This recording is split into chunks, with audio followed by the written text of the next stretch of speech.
Malam ini kita juga memperingati hal wafatnya saudara kita, dai kita, habib kita yang punya majelis terbesar di Indonesia ini, Majelis Rasulullah Habibana Mundir Al-Musawa. Senin tanggal 15 ini, malam ini di Khali di Jakarta sana, untuk mengenang sebagai al-wafa, ikatan persaudaraan kita, dan orang yang sangat bermanfaat. Kita simak sedikit apa yang beliau katakan dan kutipan ini. Fadhal.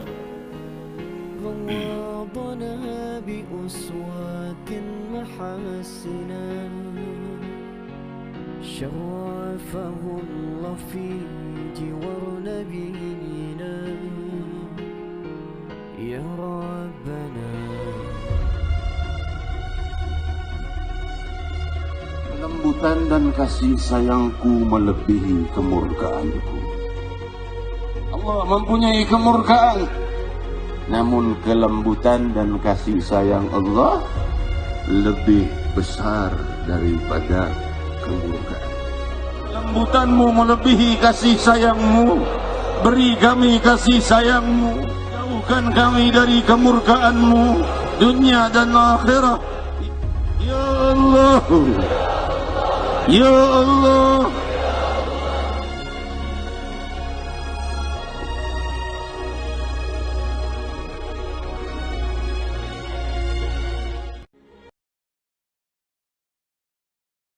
Allahumma shalli ala Muhammad. Sedikit tentang Habibana wa akhina Al-Habib Mundir Musawa. Alhamdulillah, Al-Fakir saya berangkatnya ke Hadramut bareng bersama beliau, dan pulang juga hampir bareng bersama beliau. Beliau pulang duluan karena beliau menikah di Tarim, dapat orang Tarim dan dibawa ke Indonesia. Habib Mundir dalam belajarnya, kalau kita lihat belajarnya di Tarim, banyak teman-teman kita yang lebih unggul dari bidang ilmu. Dari bidang ilmu, banyak dari teman-teman kita yang lebih unggul. Tapi beliau banyak keistimewaan. Kita lihat hati beliau bersih. Bersih hatinya. Dan cintanya kepada Nabi luar biasa. Dan yang paling utama, kepada gurunya Habib Umar, mati beliau udah. Apa kata Habib, itu dia lakukan. Disuruh jugur sumur, jugur sumur. Itu manfaat santri ketika dia sudah menyatu dengan gurunya. Ketika sudah menyatu dengan gurunya, maka gurunya yang angkat derajatnya. Di Tarim, beliau sering mimpi Rasul sallallahu alaihi wasallam. Sering memimpi Habib Sayyidatuna Fatimah Az-Zahra. Subhanallah, ada orang itu mudah mimpi Nabi. Ada orang itu sulit mimpi Nabi. Tahajud lah mare, puasa lah mare, baca Quran mare, mimpi absaab terus. Badan apa badan? Oh banyak. Tapi jangan khawatir. Selama kita dalam ketaatan oleh Allah, gak masalah. Gak mimpi, gak masalah. Tapi minta sama Allah mimpi. Karena mimpi Nabi itu nikmat. Mimpi Nabi itu nikmat, anugerah dari Allah. Man ra'ani fil manam fahuwa haq. Siapa mimpi aku dalam tidurnya, maka dia benar. Mimpi Nabi pasti itu benar, itu Nabi sallallahu alaihi wasallam. Man ra'ani fil manam fa sawfa yarani fil yaqadha. Siapa mimpi bertemu aku, maka dia akan bertemu aku nanti. Siapa yang mimpi bertemu Nabi, pasti dia akan bertemu Nabi. Kapan bertemu Nabi? Ulama ada yang mengatakan ketika dia hidup sebelum mati, Nabi datang kepadanya. Atau ketika dia sakaratul maut. Ketika sakaratul maut, Nabi datang kepadanya, membimbing dia untuk membaca la ilaha illallah. Kalau Nabi datang kepada kita ketika sakaratul maut, maka setan akan jauh dan pastilah husnul khatimah. Mudah-mudahan Nabi hadir ketika kita sakaratul maut. Mudah-mudahan Rasulullah hadir ketika kita sakaratul maut. Amin. Atau nanti di hari kiamat kita akan bertemu Nabi dan akan mendapat syafaat Nabi sallallahu alaihi wasallam. Ayo, yang belum mimpi Nabi, minta sama Allah mimpi Nabi. Artinya apa hadis ini? Siapa yang enggak pernah mimpi Nabi, dikhawatirkan dia tidak berjumpa Nabi. Hati-hati. Siapa yang mimpi bertemu Nabi, maka akan bertemu dengan Nabi. Mafhumul hadis, siapa yang enggak mimpi, tidak pernah mimpi Nabi, dikhawatirkan tidak berjumpa Nabi di dunia, tidak berjumpa Nabi di akhirat. Na'udzubil. Nabi bersabda dalam hadis yang sahih, wailun man lam yarani yaumal qiyamah. Celaka dia yang enggak pernah berjumpa denganku di hari kiamat. Mudah-mudahan yang belum mimpi Allah muliakan, yang hadir, yang dengarkan, yang menyaksikan Allah muliakan bisa berjumpa Nabi Muhammad. Wa akrimil arwaha minna bilika khairil anami. Ya Allah muliakan arwah-arwah kami, ruh-ruh kami untuk berjumpa Nabi Muhammad. Sering mimpi Nabi.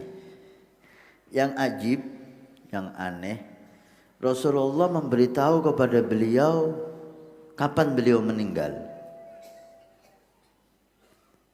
Mulai dari tarim, mundir, umur kamu tinggal sekian.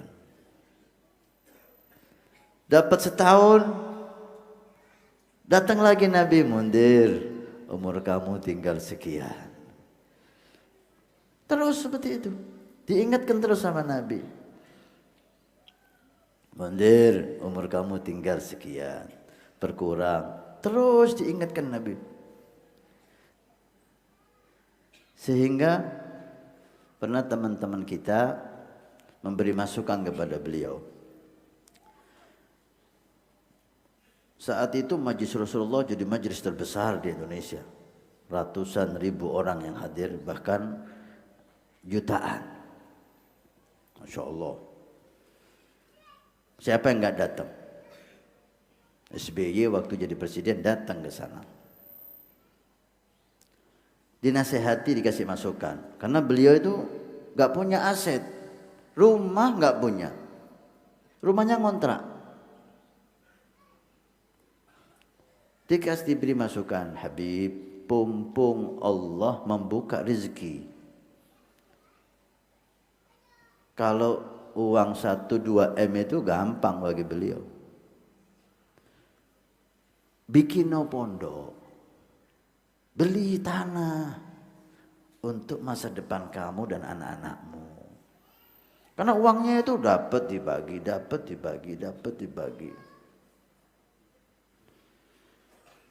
Apa jawab beliau? Umur saya ini enggak sampai 40 tahun, Beb. Nanti bicara umur, sampai enggak sampai ente punya aset untuk anak keturunan ente.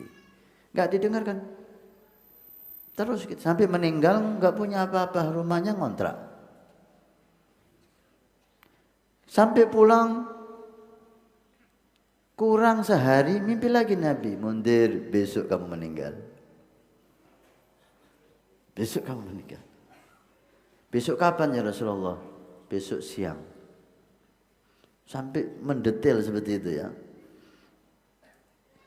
Malamnya kurang sehari gitu, datang kepada akhina Habib Quraisy di Cirebon, dari Jakarta beliau menuju Cirebon. Malam-malam datang, berpelukan, nangis, akrab sama Habib Quraisy ini. Kalau ada apa Habib? Tadi malam ana mimpi Nabi lagi, katanya besok ana meninggal ba'da dhuhur.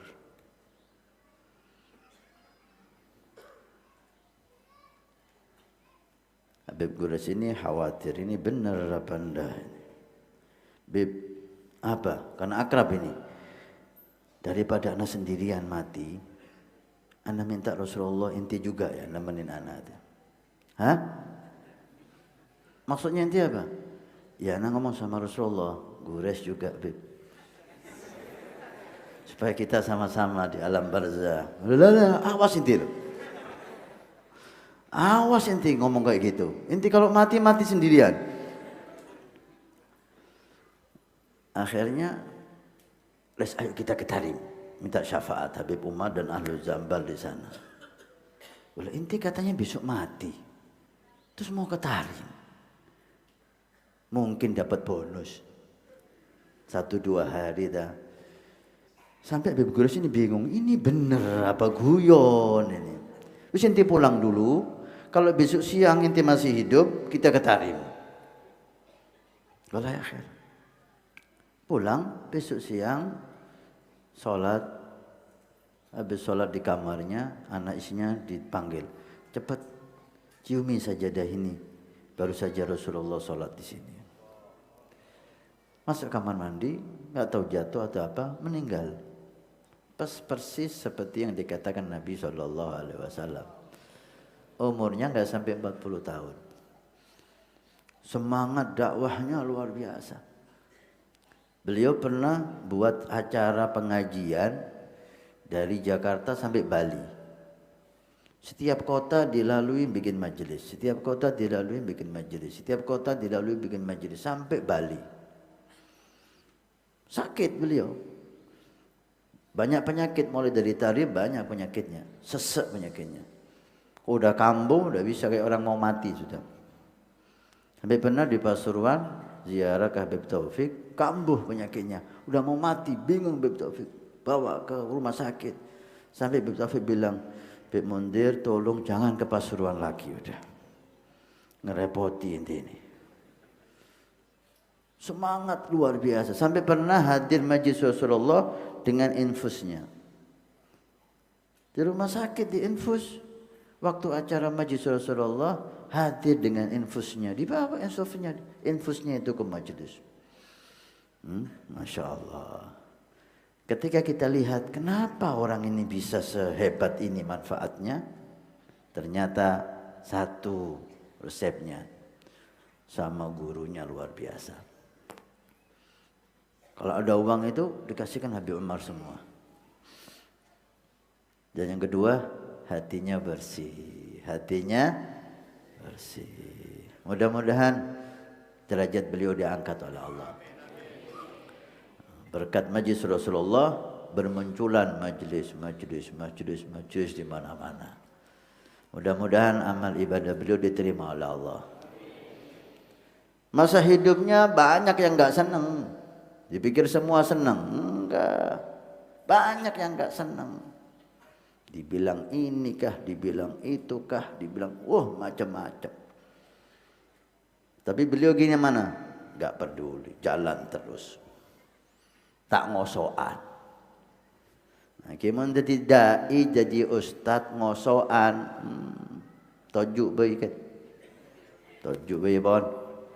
Jadi ustad, jadi dai itu harus siap difitnah, harus siap dicaci, harus siap tidak dihormati, harus siap.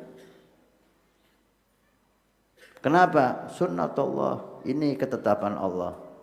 Mulai Nabi Muhammad dibilang dukun, dibilang tukang fitnah, dibilang tukang sihir, dibilang gila.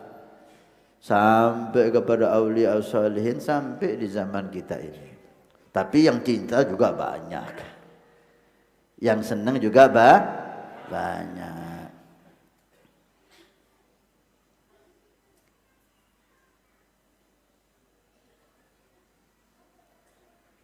anta wal khalaiq kulluhum abid wal ilahu fina yaf'al ma yurid.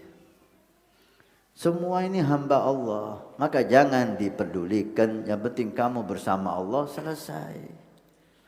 Yang seneng monggo, yang enggak seneng monggo. Sepenting cek lanya lah ke orang, jalan pun. Seneng ahlan, enggak seneng ahlan. Sukses sampean. Kalau sampai ribut dengan omongan orang, dicaci, apa salah saya? Saya sudah kayak gini, dicaci. Saya sudah baik, kok disalahkan? Saya sudah gini, masih difitnah. Apa salah saya? Apa salahnya Rasulullah? Kalau sampai tanya apa salah saya, kok saya disalahkan? Apa salahnya Rasulullah kok dibilang gila itu? Gak ada yang akalnya sempurna seperti Nabi Muhammad. Apa salahnya Rasulullah kok dibilang tukang sihir? Gak ada yang lebih besar usahanya untuk menyatukan umat, membersihkan hati umat, mendidik umat seperti Nabi Muhammad. Kenapa dikatakan sihir, gila? Demikianlah manusia. Maka Allah menasihati Nabi Muhammad, jangan kamu susah apa yang diucapkan orang. Biarkan. Kata Abdul Haddad, Gul ma tasha ya dal fudul. Silahkan ngomong apa kamu suka, wahai orang yang gak ada kerjanya. Orang yang bahas orang itu orang yang gak ada kerjanya. Orang yang membahas kesalahan orang yang gak tahu kesalahannya. Kata Abdul Haddad apa? Gul ma tasha ya dal fudul. Silahkan kamu ngomong semau kamu, wahai orang yang fudul, yang gak ada kerjanya. Kenapa Habib Abdul Haddad ngomong gitu? Habib Abdul Haddad juga dicaci. Gak ada yang selamat dari mulutnya. Habib Mundhir ini, wah, waktu hidupnya capek kita dengar. Apa salahnya Habib ini? Salahnya satu, karena banyak yang cinta. Salahnya satu, karena pejabat datang kepada dia, menghormati dia. Kesalahannya apa? Hanya karena hasud yang ada di hatinya manusia. Gak senang ada orang dihormati. Imam Syafi'i pernah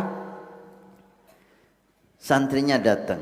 Ya Imam, fulan bin fulan ngerasani anda, mencaci anda, menyalahkan anda. Imam Syafi'i. Apa kata Imam Syafi'i? Allah tidak selamat dari mulut hambanya. Allah enggak punya anak, dibilang punya anak. Badan apa badan? Allah enggak punya istri, dibilang punya istri. Allah enggak selamat dari fitnahan hambanya sendiri. Wa khairu khalqillah qad kahana. Dan manusia yang paling agung Nabi Muhammad dikatakan dukun, tukang sihir. Kalau Allah enggak selamat dari mulut manusia, Nabi Muhammad enggak selamat dari mulut manusia, fa kaifa ana, bagaimana Syafi'i mau selamat? Ya enggak mungkin selamat. Biarkan. Ini kesuksesan Habib Mundhir, tidak peduli sama orang. Karena yang penting dia semangat untuk ngabdi di agama Rasul sallallahu alaihi wasallam. Beliau dalam dakwah sampai utang uang untuk bikin majelis, hutang uang untuk bikin majelis. Dakwah pergi kemana-mana sampai ke Papua. Pernah kejadian yang istimewa ketika beliau naik mobil ke Papua, ada biarawati. Biarawati itu daiyahnya orang Kristen, perempuan-perempuan Kristen yang berdakwah, itu namanya biarawati. Dakwah mereka, nyegat mobil, naik mau dakwah ke pedalaman. Mobil yang dinaiknya Habib Mundhir itu dijegat, berhenti Habib Mundhir, karena dia perempuan, didudukkan di depan, Habib Mundhirnya pindah ke belakang. Waktu itu naik jeep seperti pickup itu, belakangnya terbuka. Jadi biarawatinya disuruh di depan, dianya pindah ke belakang. Supaya akhlak ya, luar biasa. Nah, kita lihat videonya di pedalaman itu, salaman itu, orang-orang gunung yang itu cium-ciuman tangan, dicium sama Habib Muntir di tangannya. Orang-orang pegunungan itu, naik sampan. Kenapa? Karena beliau selalu dinasihati oleh Nabi, Muntir umur kamu tinggal sekian. Sahabat tak takut non. Setiap tahun Nabi datang, umur kamu tinggal 10 tahun. Tahun lagi datang, Muntir umur kamu tinggal 9 tahun. Tahun berikutnya datang, umur kamu tinggal 5 tahun, 4 tahun. Setiap tahun, kurang setahun, kurang 5 bulan, kurang sebulan, kurang seminggu, besok kamu mati. Wah, sahabat tak takut. Disampaikan kita kok kiam maksudnya. Kurang seminggu, ibu tu pecakang. Lagi apa lagi? Karena makin abek nika kita menganggap umur kita masih panjang sehingga kita santai-santai aja. Mudah-mudahan nanceng umur. Fi taatillah. Beliau pidatonya kalau kita lihat kurang enak. Tapi subhanallah bisa masuk ke hatinya orang yang dengar. Subhanallah. Tidak tadi bagaimana beliau mengajak umat ini untuk cinta kepada Allah. Bahwa rahmat Allah melebihi murka Allah. Inna rahmati sabagat ghadabi. Kata Allah dalam hadits qudsi, wahai hambaku, rahmatku melebihi, mendahului murkaku. Artinya apa? Rahmat Allah lebih dulu sampai kita daripada adab Allah. Makanya Sayyidi Habib Umar beliau berkata menasihati kita. Allah enggak pantas kita tinggal. Allah enggak pantas kita jauhi. Coba lihat, ada apa kamu selalu peduli sama manusia itu dan kamu tinggalkan Allah? Allah yang pantas kau datangi. Manusia itu kata Habib Umar, kamu berbuat baik 9 kali. Ibarat 9 kali kamu berbuat baik. Kemudian sekali kamu berbuat jelek, udah hilang yang 9, yang diingat kejelekan kah? Yang apa yang 9 berbuat baik, sekali tak berbuat jelek, udah seakan-akan nggak pernah berbuat baik sama sekali. Yang sekali ini yang diingat. Itu, wow, itu, wow, itu, wow. Loh, yang 9 ini kemana? Hilang. Itulah manusia. Kalau Allah, kata Habib Umar, 9 kali kamu berbuat jelek, sekali kamu taubat, hilang yang 9, yang diingat oleh Allah taubat kamu. 9 dihapus oleh Allah, bahkan diganti dosa dengan pahala. Allahumma shalli ala Muhammad. Maka enggak pantas kita jauh dari Allah. Seperti itu yu'amilna. Seperti itu Allah berbuat sama kita. 9 kali kita salah, sekali kita tobat, yang 9 dihapus sama Allah. Allahumma shalli ala Muhammad. Manusia 9 kali kita berbuat baik sama dia, 1 salah dihapus yang 9 ini. Yang 1 yang salah itu yang diingat-ingat. Ini apa ini? Terutama muslimat, hati-hati. Suaminya sudah baik, ngasih belanja, belikan baju, ngasih rumah, ngasih ini, salah sekali. Boen nih mas, nggak pernah baik. Yang 9 itu mana? Tak ada. Boen pacut. Badan apa badan? Sama orang. Ada riwayat yang mengatakan jika ada istri ngomong suami kepada suaminya setelah dia bersalah sekali, terus si istri ngomong, kamu itu memang gak pernah berbuat baik. Apa kata Nabi? Faqad habitat a'maluh. Amal ibadahnya habis. Naudzubil. Ayo perempuan ahbab, jangan suka ngomong kepada suaminya, memang ene tak pernah berbuat baik. Kamu ini enggak pernah berbuat baik. Amal ibadahnya habis.